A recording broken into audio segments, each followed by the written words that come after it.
MLA Nandyal Varadarajula Reddy Proddatur మున్సిపాలిటీలో ప్రక్షాళన మొదలుపెట్టారనే చెప్పాలి.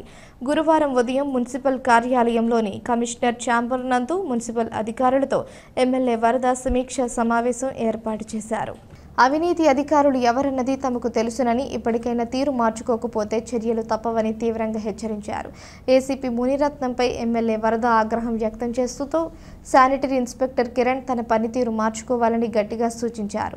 మున్సిపల్ పరిధిలోని స్థలాలు ఎవరు ఆక్రమించినా వదిలిపెట్టే ప్రసక్తి లేదని, మున్సిపల్ కూరగాయల మార్కెట్ ఆధునీకరణ పనులు, నియోజకవర్గ వ్యాప్తంగా పలు అభివృద్ధి పనులు ఎక్కడా కూడా ఆగవు అని భరోసా ఇచ్చారు.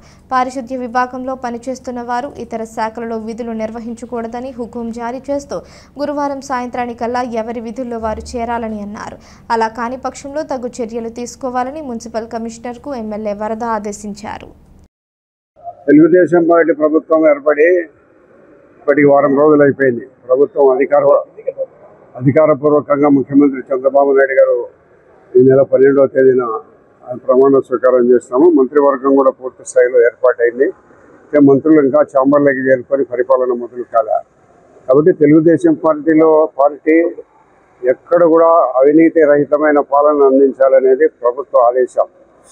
మాకందరికీ ఎక్కడ కూడా అవినీతి ఉంటే అక్కడ మీరు వెంటనే వారి మీద చర్యలు తీసుకొని ఉన్నతాధికారులకు కానీ మాకు కానీ రిపోర్ట్ చేయండి, వారి మీద వెంటనే తప్పని చర్యలు తీసుకుంటామని చెప్పడం జరిగింది.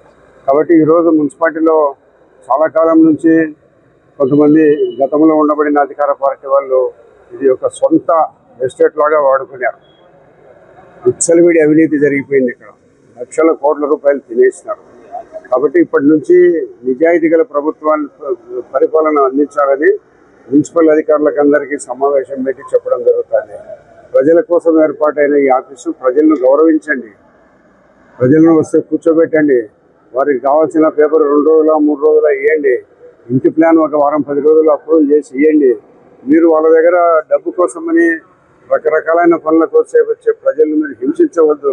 ఆఫీసు టయానికి సక్రమంగా రండి, పారిశుద్ధ్యాన్ని మెరుగుపరచండి. ఇవన్నీ వాళ్ళకందరికీ చెప్పడం జరిగింది. గతంలో ఉండబడిన అవినీతికి ఆస్కారం లేకుండా మేము వాళ్ళు పరిపాలన జరగాలని చెప్పడం జరిగింది. వాళ్ళు మొండిగా అట్నే ఉండే పరిస్థితుల్లో ఉంటే వాళ్ళ మీద వేటు వేయడం కూడా జరుగుతుంది.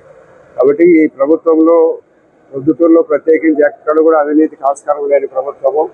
ఎక్కడ కూడా గిలాలు మున్సిపాలిటీ స్థలాలు ఆక్రమించుకోవడం కానీ, రోడ్ల మీదకి సాగడం కానీ ఇటువంటి ఎక్కడా జరగకూడదని చెప్పి వాళ్ళందరికీ గట్టిగా చెప్పడం జరిగింది. వాళ్ళందరూ ఆ మాదిరిగా నడుచుకుంటామని చెప్పడం జరిగింది. కాబట్టి భవిష్యత్తులో వాళ్ళకు మళ్ళీ కొంతకాలం ఇవన్నీ నెరవేరుస్తారా లేదా, ఇవన్నీ చేస్తారా లేదా అనే దానికి కొంత సమయం ఇచ్చిన తర్వాత మళ్ళీ కొంతకాలానికి ఇక్కడ సమావేశం అవుతాం.